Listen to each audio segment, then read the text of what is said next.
Saya fikirkan hanya 2 minggu, jadi saya mengambil keputusan untuk terus tinggal di sini.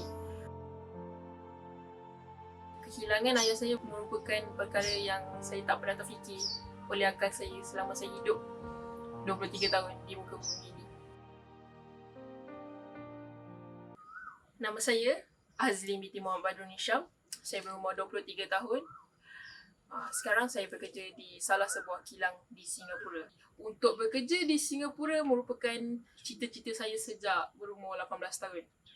Di mana saya cuba dan terus mencuba untuk mendapatkan kota pekerjaan di Singapura. Malangnya, saya hanya mendapatkan kota tersebut pada akhir tahun 2019.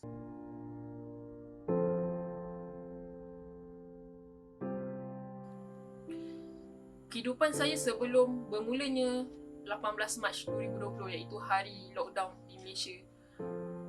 Saya bekerja seperti biasa Isnin sehingga Jumaat, 7 pagi hingga 5 petang. Dan saya pulang ke Johor Bahru pada hari Sabtu dan Ahad untuk berjumpa ibu saya. Saya sangat-sangat seronok kerana saya dapat meluangkan masa dengan ibu bapa. Saya dapat meluangkan masa dengan kawan-kawan.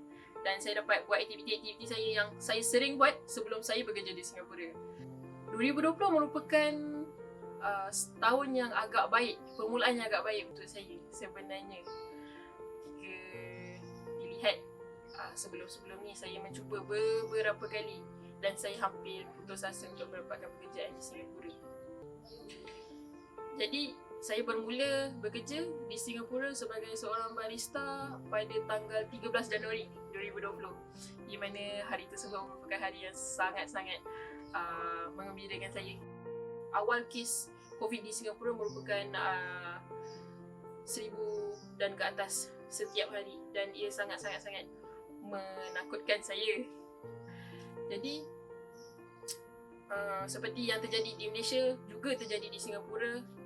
Banyak sektor-sektor tutup. Saya diperintahkan oleh company untuk mengambil cuti tanpa gaji untuk 2 minggu yang pertama. Apabila saya lihat kes-kes yang semakin menaik, saya mula risau akan tujuan saya tinggal di Singapura. Jadi saya mengambil langkah-langkah awal saya mencari pekerjaan yang lain di Singapura. Jadi saya mulakan langkah dengan mengakses online untuk mencari jika ada orang ataupun ada company-company yang nak ambil pekerja yang sudah berada di Singapura. Akhirnya hari yang saya tunggu datang. Mungkin Tuhan telah mentakdirkan sesuatu untuk saya. Jadi akhirnya saya dipanggil untuk interview melalui online video call. Saya menunggu tempoh masa selama hampir 2 minggu untuk seperti yang diberitahu oleh pihak HR company tersebut. Saya perlu menunggu selama 2 minggu untuk mendapatkan pengesahan bahawa saya diterima atau tidak. Tanggal 1 Mei 2020, hari yang saya paling takut datang, di mana ayah saya telah pun meninggal dunia. Hari di mana saya sepatutnya bekerja untuk hari yang pertama. Saya berada dalam dilema yang saya sangat-sangat tak suka. Saya berada di dalam keadaan ataupun situasi yang sangat-sangat menyukarkan saya untuk membuat keputusan. Antara saya perlu pulang ataupun saya perlu stay.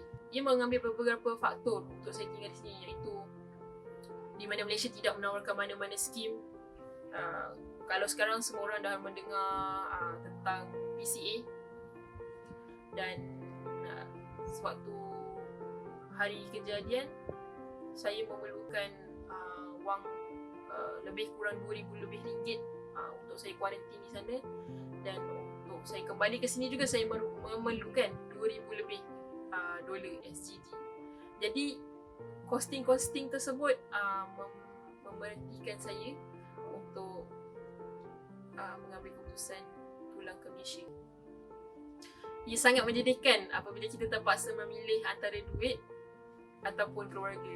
Tapi inilah hakikatnya. Inilah hakikat yang saya perlu telan. Hakikat yang sangat pahit untuk saya telan. Saya perlu untuk tinggal di Singapura sewaktu adik-beradik saya sibuk menguruskan jenazah ayah saya yang baru meninggal. Keputusan untuk tidak balik ke Malaysia merupakan keputusan yang sangat berat dan saya sehingga kini merasa sangat sedih tak dapat untuk lihat kali terakhir ayah saya pergi. Tapi ibu saya selalu berpesan, kuatkan semangat, ingat kembali niat saya untuk datang ke Singapura dan teruskan berdoa untuk ayah saya di sana.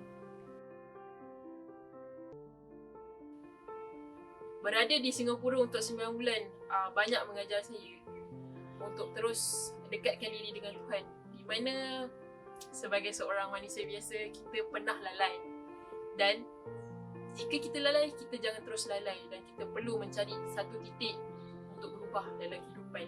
Jadi mungkin dengan pemergian ayah saya pada 1 Mei 2020, tarikh yang saya tak akan lupa sampai bila-bila, merupakan titik permulaan untuk saya berubah, untuk mencari diri yang lebih baik, menjadi seorang insan yang lagi berguna, untuk menjadi anak yang lagi setia dan menjadi kawan yang baik untuk semua orang.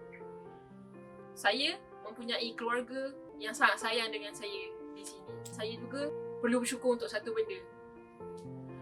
Daripada 18 Mac sehingga kini, tak pernah walau sehari saya tidur beralaskan lantai dan berbumbungkan angkasa. Saya tak pernah walau sehari pun berada dalam situasi tersebut. Jadi itu adalah perkara-perkara yang saya perlu syukurkan dalam situasi sekarang. Saya cuba pujuk diri saya sendiri untuk sentiasa berada dalam keadaan yang positif.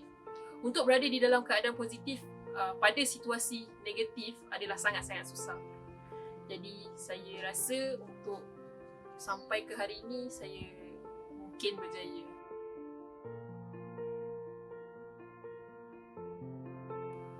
Saya mempunyai sepupu yang sangat support saya. Saya bersyukur untuk itu. Saya mempunyai ahli keluarga yang sangat-sangat sayang kepada saya. Saya mempunyai kawan-kawan di Malaysia yang sentiasa memberi sokongan yang sangat-sangat luar biasa. Saya tak pernah merasakan kasih sayang yang begitu luar biasa daripada kawan-kawan saya. Ibu saya especially, adik-beradik saya dan semua orang yang sentiasa support saya. Mereka sentiasa WhatsApp saya. Kadang-kadang mereka akan video call. Perkara-perkara kecil sebegini membuatkan saya untuk terus maju, untuk terus bergerak, untuk terus mencapai impian yang saya inginkan. Apa yang membuatkan saya terus maju adalah sokongan kawan-kawan, keluarga, doa daripada ibu saya, dan saya berbalik kepada niat asal untuk membahagiakan ibu saya. Dan hanya ibu saya yang tinggal untuk saya bahagikan. Saya mengalas tanggungjawab ini dengan 100% dengan kudrat yang saya ada. Saya akan tetap mencapai impian untuk ibu saya. Itu adalah janji saya setelah perginya ayah saya yang saya sayang.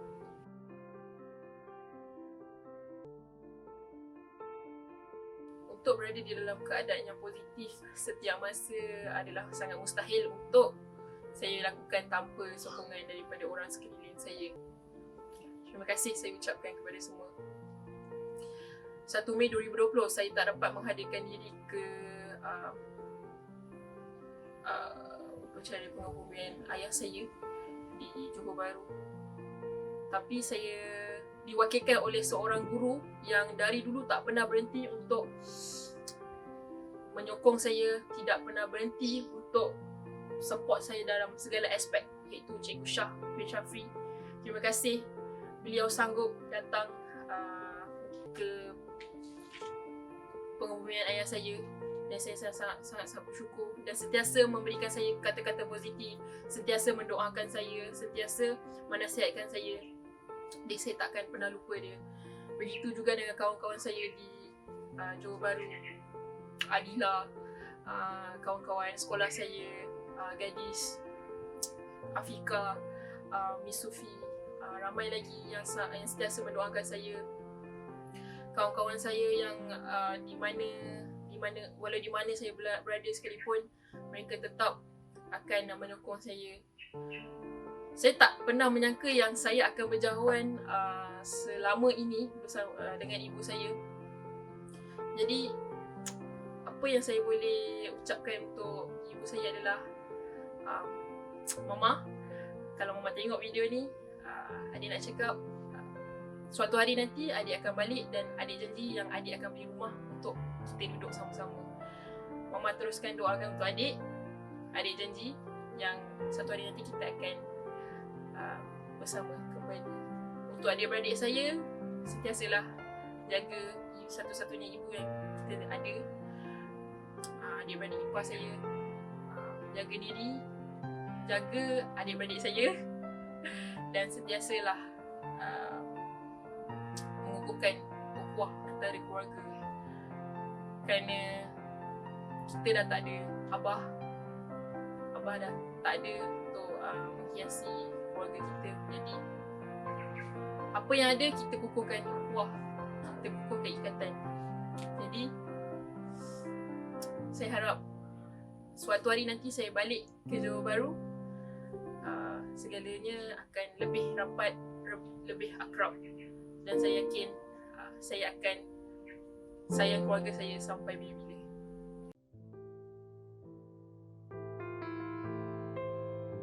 Carilah titik permulaan, carilah titik perubahan untuk kita kekal berada di hadapan, untuk kita sentiasa positif. Bukan mudah di zaman-zaman COVID untuk kita mendapatkan pekerjaan. Jadi bersyukurlah untuk apa yang kita ada. Dan untuk mereka-mereka yang di luar sana kehilangan orang-orang yang kita sayang, saya doakan mereka semua untuk sentiasa berada di dalam keadaan yang sihat, berada di dalam keadaan yang tenang untuk mencari rezeki, dan sama-samalah kita doakan agar situasi COVID-19 terhapus daripada muka bumi ini, dan sentiasalah kita berjaga-jaga serta kekal mengikut SOP-SOP yang dikehendaki.